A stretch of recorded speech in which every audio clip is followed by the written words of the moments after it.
வணக்கம் நண்பர்களே.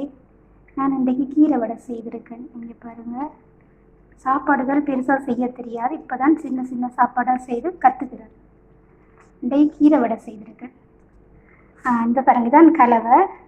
கேரட் உண்டு, உருளைக்கிழங்கு உண்டு, வெங்காயம், பெரிய வெங்காயம் 2, கொத்தமல்லியில் வெங்காயத்தால், காலிஃப்ளவர் இதெல்லாம் சேர்த்து எல்லாம் சீவி எடுத்திருக்கிறேன். அதுக்கு பிறகு கடலைமா ஒரு 3 கரண்டி கடலைமா, 2 கரண்டி கோதுமைமா, வெள்ளைப்பூடு, இஞ்சி, வெட்டுத்தூள், சின்ன சீரகம், பெருஞ்சீரகம் கொஞ்சம் சேர்த்துருக்குறேன். எல்லாம் சேர்ந்து மிக்ஸ் பண்ணியிருக்கேன். இப்படி பாருங்கள், கலவையை நல்ல டேஸ்ட்டாக இருக்கும். வெட்டுத்தூள் சேர்த்துக்கிறபடியாக கொஞ்சம் உரைப்பாகவும் இருக்குது.